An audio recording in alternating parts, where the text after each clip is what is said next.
is all a scam. I mean, we got people that's getting ready to retire that's going to try to live off $2,000 to $3,000. Impossible. It's impossible. Because what happens, it comes up here, we spend it. We're $35 trillion in debt. We don't have union money.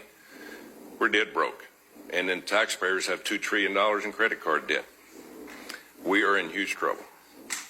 In this body, we had better start figuring that out, because we're going to have a run on this city here soon, and there's going to be about 150 million people coming up here saying, where's our damn money that we paid in?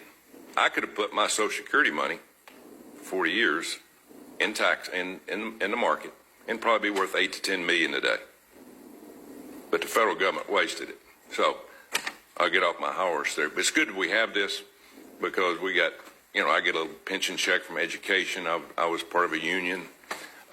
It's not going to help people. People are going to have to work, continue to work longer and longer. Am I right, Ms. Denver? Can you say something about Social Security and it being taxed for some reason? We're taxing people for the second time on the Social Security that they put into an account. Yeah, and I'd like to point out when Social Security was first founded, those who established it, it was started out as a 2% tax, and they said this will never take more than 6% of your income. Today it takes 12.4%, and depending on whether you go with CBO or Social Security trustees, it needs to take between 15.8 and 17.5%. So we're talking about thousands of dollars more per year. It also was actually only originally recommended that the tax be up to $66,000, equivalent in today's dollars of earnings.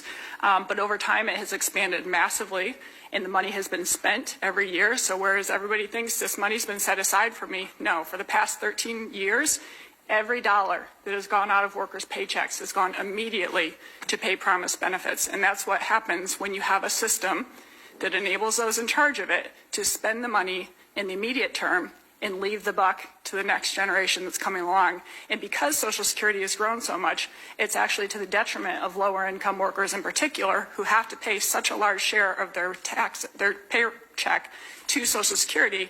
They have little left to save for retirement.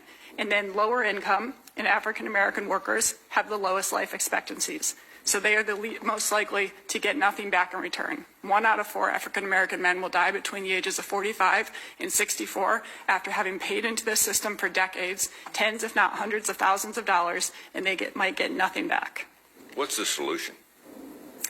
I think we ultimately have to shift towards a universal benefit system. That's what true social insurance is. It does not make sense that we are paying the biggest benefits to the highest income earners. So gradually over time, I think we need to bend down the benefits for the middle and upper income earners, actually increase them for the lower income earners, look at things like indexing retirement age to life expectancy, more accurate inflation index. And I think that workers need an option to have their money in something that actually earns a positive rate of return and that can't just immediately be spent by Congress.